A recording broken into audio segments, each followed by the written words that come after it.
بسم اللہ الرحمن الرحیم۔ آج کا جو عنوان ہے، کیا علم دین کے ابتدائی طلباء نے غور کیا ہے ان کا جو علمی استعداد ہے وہ کمزور کیوں ہے؟ اس کی وجہ صرف اور نحو۔ آپ نے استاذوں سے یہ سنا ہوگا کہ الصرف ام العلوم والنحو ابوہا۔ صرف جو ہے وہ تمام علوم کی ماں ہے اور نحو جو ہے وہ تمام علوم کا باپ ہے۔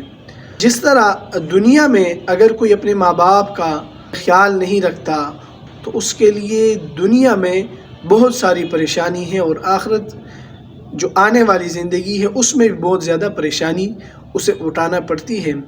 اسی طرح اگر کوئی صرف اور نحو کے اوپر توجہ نہ دے اور جو ابتدائی سال ہے صرف و نحو کے سیکھنے کے اس میں توجہ نہ دے تو ان کی علمی کمزوری جو ہے انہیں لازمی نظر آتی ہے، جیسا کہ عبارت کا پڑھنا نہ آنا اور اسی طرح ترجمہ وغیرہ۔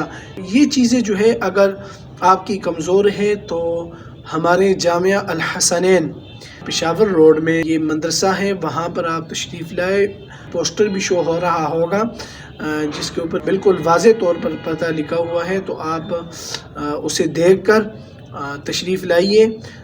پڑھانے کی خدمات سر انجام دے رہے ہیں وہ استاذ العلماء، استاذ الحدیث، شیخ الادب حضرت مفتی خلیل الرحمن قریشی صاحب دامت برکاتہم العالیہ ہیں۔ ابتدائی طلباء لازمی تشریف لائے، اور ساتھ وہ علماء کرام جو اس سال تخصص کرنا چاہتے ہیں تو ان کے لیے بھی یہ ضروری ہے، کوشش کرے اور آیا کرے انشاءاللہ العزیز۔ بہت مختصر وقت میں آپ کو صرف اور نحو کا ماہر بنا دیا جائے گا۔